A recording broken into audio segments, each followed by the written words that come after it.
India गठबंधन अपना पहला चुनाव लड़ने जा रहा है, पहला मैच खेलने जा रहा है। 18 जनवरी को होने वाला चंडीगढ़ मेयर चुनाव कोई आम चुनाव नहीं है। यह इस देश की राजनीति की तकदीर, तस्वीर, दशा और दिशा बदलने वाला चुनाव है। और यह चुनाव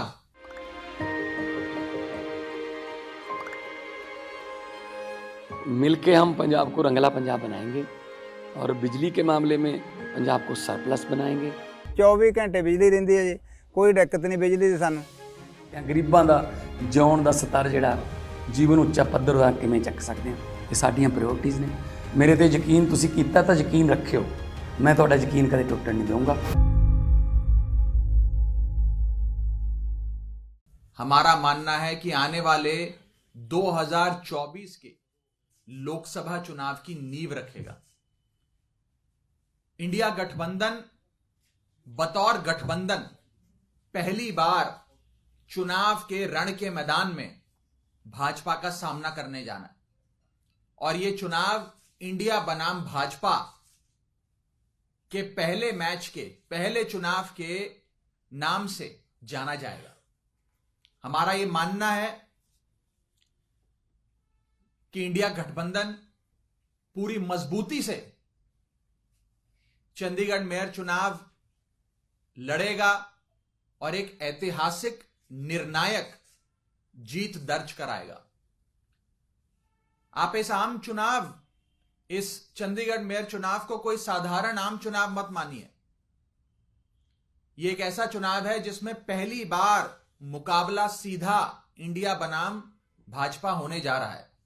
और हमारा यह मानना है कि जीत दर्ज कराने के बाद इंडिया गठबंधन का यह जीत रूपी रथ चंडीगढ़ तक ही सीमित नहीं रहेगा।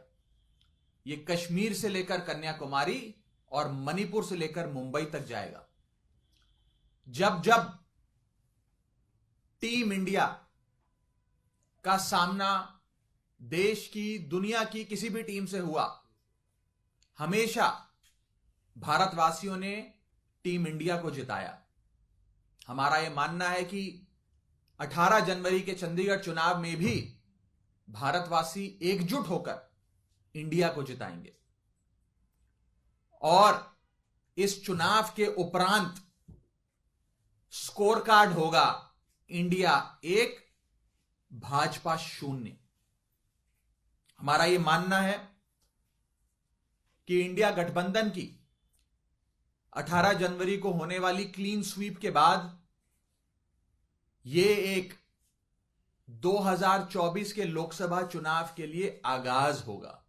मैं फिर से दोहरा दूं, इंडिया गठबंधन का भाजपा से पहला मुकाबला, इंडिया गठबंधन का भाजपा से पहला मुकाबला जो 18 जनवरी को होने जा रहा है, यह 2024 के लोकसभा चुनावों का आगाज होगा, कर्टन रेजर होगा। और यह एक टोन सेट करेगा कि आने वाले जो भी चुनावी मुकाबले होंगे इंडिया बनाम भाजपा, उसके क्या नतीजे होंगे। मेरा यह मानना है कि यह एक और बड़ी चीज साबित करेगा। वो ये है कि जब इंडिया गठबंधन मिलकर चुनाव लड़ता है तो 1 और 1 2 नहीं, 1 और 1 11 होता है। यह चंडीगढ़ का 18 जनवरी का चुनाव सिद्ध करेगा। और इसके संदेश, इसका मैसेज, जो जीत का, इंडिया गठबंधन की जीत का मैसेज होगा, यह देश के कोने कोने तक पहुंचेगा। लोगों को जो आज एक तानाशाह निकम्मी भाजपा सरकार से मुक्ति चाहिए, उसकी एक आस लोगों के मन में जगाएगा कि अगर इंडिया गठबंधन एकजुट होकर चुनाव लड़ता है तो इंडिया गठबंधन ही वो चुनाव जीतता है। और इंडिया से जो जो टकराएगा वो चूर चूर हो जाएगा। ये मैसेज इस चुनावों से अवश्य निकलेगा। 18 जनवरी को चंडीगढ़ में भारतीय जनता पार्टी की जो आज निकम्मी और तानाशाह बादशाहत है, उससे चंडीगढ़ के लोगों को छुटकारा मिलेगा। इंडिया गठबंधन वो छुटकारा दिलाएगा और 2024 में केंद्र में बैठी तानाशाह और निकम्मी भाजपा सरकार से भी देश की जनता को इंडिया गठबंधन ही छुटकारा दिलवाएगा। तो आने वाला ये चुनाव बेहद निर्णायक होने जा रहा है और हमारा ये मानना है कि इंडिया गठबंधन का पहला मुकाबला, पहली चुनावी फाइट जो भाजपा से 18 जनवरी को होने जा रही है, ये 2024 के चुनाव का आगाज करेंगी। इसके संदर्भ में कोई सवाल हो तो आप पूछ सकते हैं। ये क्या इसका भी आधार बनेगा कि पंजाब में आने वाले समय में आम आदमी पार्टी और कांग्रेस का लोकसभा के लिए भी गठबंधन हो पाएगा? देखिए, इंडिया गठबंधन एक ऐसा गठबंधन है जिसमें देश की तमाम पार्टियों ने, राजनीतिक दलों ने, राजनेताओं ने अपनी व्यक्तिगत महत्वाकांक्षा और अपनी व्यक्तिगत मतभेद, मनभेद दरकिनार कर कर साथ आने का फैसला लिया, देश हित में फैसला लिया।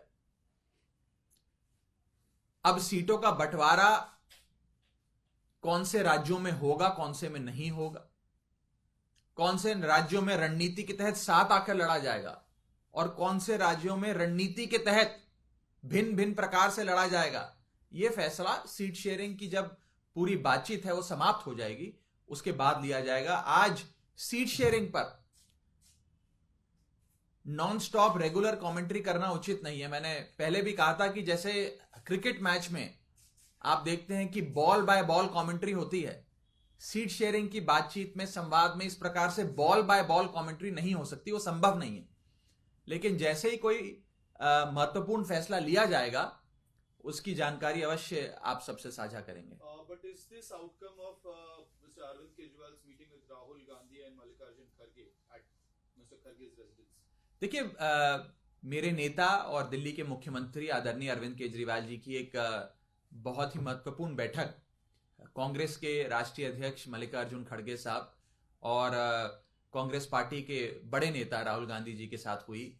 बैठक बहुत ही महत्वपूर्ण है, उसमें कई विषयों पर चर्चा हुई और साथ आकर चुनाव लड़ने का जो संकल्प है वो और मजबूत हुआ।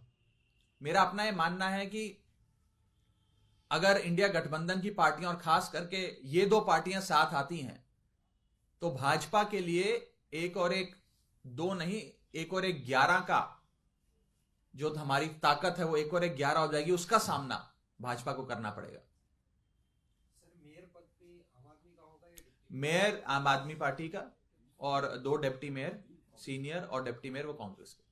थोड़ा सुंदरकांड करने जा रहे हैं कोई दिल्ली में, पर इसमें ओवैसी ने बड़ी आपत्तिजनक टिप्पणी की और कहा है कि आरएसएस के छोटे रिचार्ज हैं और साहबानों की बात की। इस तरह से देखिए, मैं किसी अन्य नेता ने कोई टिप्पणी करी उस पर कोई और टिप्पणी नहीं करना चाहता।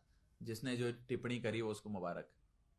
उन्होंने कहा है कि सबको, उन्होंने ये कहा है कि आरएसएस का छोटा रिचार्ज, जैसा कि मैंने कहा, कोई शख्स कोई टिप्पणी कर रहा है उस पर मैं टिप्पणी करूं, मुझे मैं इन सारी चीजों से बचता हूं। मैं एक उन्होंने ये बात दोहराई है, आप लोग कहते हैं कि 22 जनवरी को प्राण प्रतिष्ठा का जो कार्यक्रम है उसकी वजह से आप दिल्ली में सुंदरकांड नहीं, हम तो, मैं बस इतना ही कहना चाहूंगा कि अरविंद केजरीवाल जी प्रभु श्री राम के परम भक्त हैं और वे अपने जीवन का कोई भी बड़ा काम है या कोई नए काम की शुरुआत करते हैं तो बजरंग बली के और प्रभु श्री राम के चरणों की धूल अपने माथे पे लगा के करते हैं। उन्होंने दिल्ली में श्रवण कुमार बनके हजारों बड़े बुजुर्गों को तीर्थ यात्रा करवाई। उन्हें वाराणसी से लेकर दरबार साहब से लेकर अजमेर दरगाह शरीफ तक हर जगह मत्था टकवाया, वहां पे उनके दर्शन करवाए। और मैं किसी अन्य नेता द्वारा अरविंद केजरीवाल जी पर लगाए गए ये आरोप या इस पर टिप्पणी करना उचित नहीं समझता। मुझे नहीं लगता कि हमें किसी और नेता से सर्टिफिकेट लेने की आवश्यकता है।